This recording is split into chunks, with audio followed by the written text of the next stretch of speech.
இவ்வளோ காலையில் என்னத்த பண்ணுறீங்க?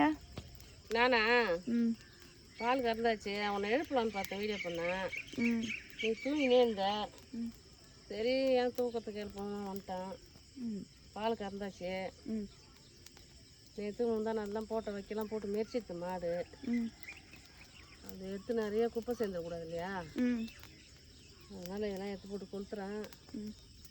மரம் அதில் பாதிக்கப்பட்டிருப்போன்னு பயமாக இருக்குது.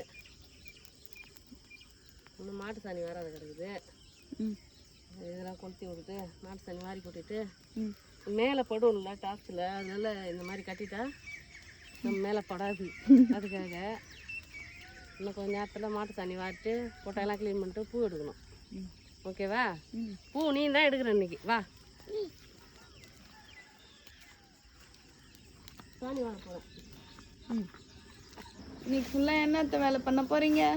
இன்னைக்கா இப்போ சாணி வாரிட்டு பூ எடுக்க போகிறோம். என்ன நான் இன்னைக்கு வேலை செய்கிறேன்றது என் கூட இரு.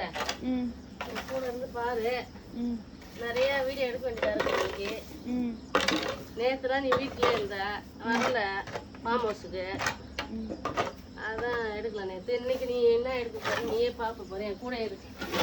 இன்னைக்கு என்னென்ன வேலை இருக்கு பார்த்தீங்கன்னா, டெய்லி என்னென்ன வேலை செய்கிறோம் அப்படின்றத நீ பார்ப்ப.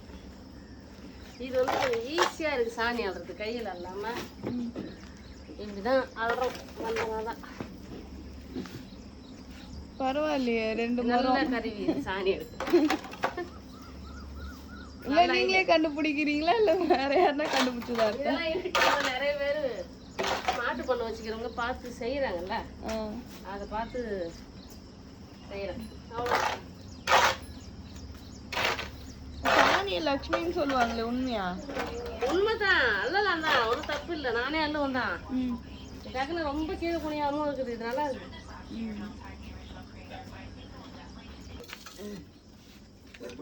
இதான் இன்னைக்கு கறந்த பால். ஆமாம் ஆமாம், மாடு மறுத்து போகுதுல்ல, கண்ணு போட்டு 9 மாதம் ஆகுது, 10 மாதம் ஆயிடுது. அதான் பால் வந்து கொஞ்சம் கம்மியாக தான் கறக்கும். கண்ணு போட்டால் தான் அதுக்கு நிறைய கறக்கும். பால் வெள்ளையா இருக்கு. எந்த ஊரில் பால் கருப்பாக இருந்தது?